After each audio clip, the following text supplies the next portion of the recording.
तुमच्या आईवर तुम्हाला राग आला तर एक क्षण थांबा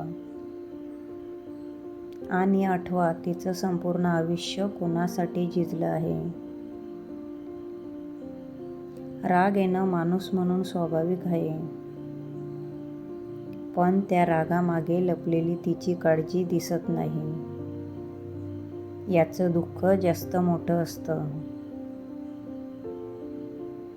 कधी तिचे शब्द कडू वाटतात, तिचं वागणं अडचणीचं वाटतं,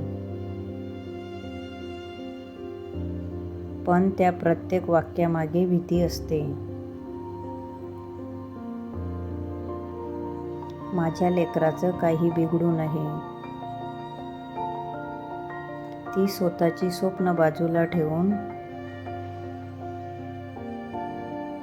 तिने तुमचं भविष्य उभं केलं असतं.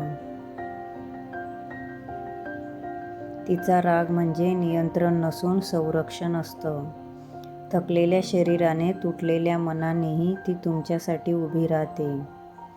तुमच्यावर ओरडतानाही तिचं मन तुमच्यासाठीच धडधडत असतं. एक दिवस तिचा आवाज शांत झाला की तिच्या रागाची किंमत कळते. मग लक्षात येतं ती ओरडत नव्हती, ती काळजी होती. म्हणून राग आला तरी शब्द जपून बोला, कारण आईचं मन फार लवकर दुखतं आणि फार खोलवर जखमी होतं. रागाच्या क्षणीही आठवा, तुमच्यासाठी स्वतःला विसरणारी ती एकटीच असते. ऐसे वीडियो देखने के लिए हमारे चैनल को सब्सक्राइब करें.